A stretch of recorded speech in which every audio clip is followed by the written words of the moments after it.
Welcome to Sri Academy online teaching classes 2020-21। सुप्रभात। मैं नीलम त्रिपाठी आज एक नए अध्याय के साथ प्रस्तुत हूँ। वह अध्याय है झांसी की रानी पाठ का प्रश्नोत्तर। बच्चों, आज हम पढ़ेंगे झांसी की रानी पाठ का प्रश्नोत्तर।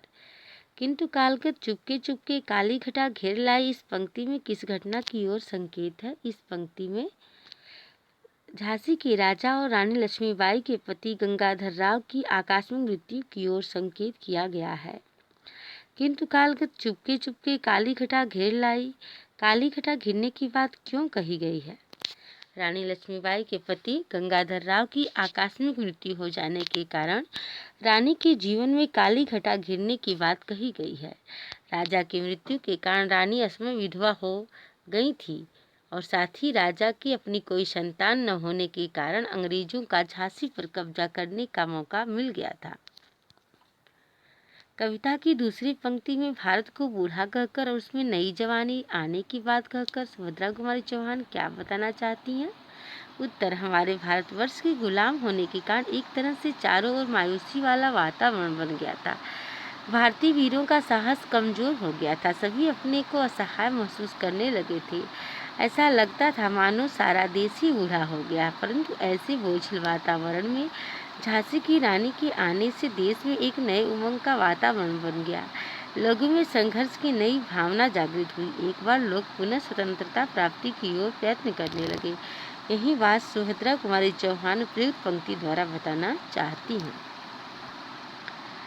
प्रश्न, झांसी की रानी के जीवन की कहानी अपने शब्दों में लिखें और यह भी बताएं कि उनका बचपन तुम्हारे बचपन से कैसे अलग था। उत्तर, झांसी की रानी का नाम लक्ष्मीबाई था। बचपन में उन्हें छबीली नाम से पुकारा करते थे। वे अपने पिता की एकलौती संतान थी। वे कानपुर के नाना साहब की मुंहबोली बहन भी थी। लक्ष्मीबाई बचपन से ही वीर और साहसी थी। लक्ष्मीबाई का विवाह झांसी के राजा गंगाधर राव से हुआ, परंतु राजा की आकस्मिक मृत्यु से रानी के ऊपर संकटों के बादल लहराने लगे। अंग्रेज सरकार राजा की निसंतानता का लाभ उठाकर झांसी पर कब्जा करना चाहते थे, परंतु रानी ने इसका पुरजोर विरोध किया, अंग्रेजों को कड़ी टक्कर दी। लक्ष्मीबाई का बचपन अन्य बच्चों से भिन्न था। उनकी उम्र के बच्चे खिलौने से खेलते थे, परंतु उनके खिलौने बर्छी, ढाल, कृपाण जैसे हथियार थे। वे नकली युद्ध खेला करती थी। वीर महिला की इस कहानी में कौन से पुरुषों के नाम आए हैं? इस कहानी में उत्तर, इस कहानी में वीर शिवाजी, नाना धुंधु पंत पेशवा, तातिया, अजी मुल्ला, अहमद शाह मौलवी, ठाकुर कुंवर सिंह, सैनिक, अभिराम आदि अनेक वीर पुरुषों के नाम आए हैं। प्रश्न, कविता में किस दौर की बात है? कविता से उस समय के माहौल के बारे में क्या पता चलता है? उत्तर, कविता में स्वाधीनता संग्राम के प्रथम दौर की बात है।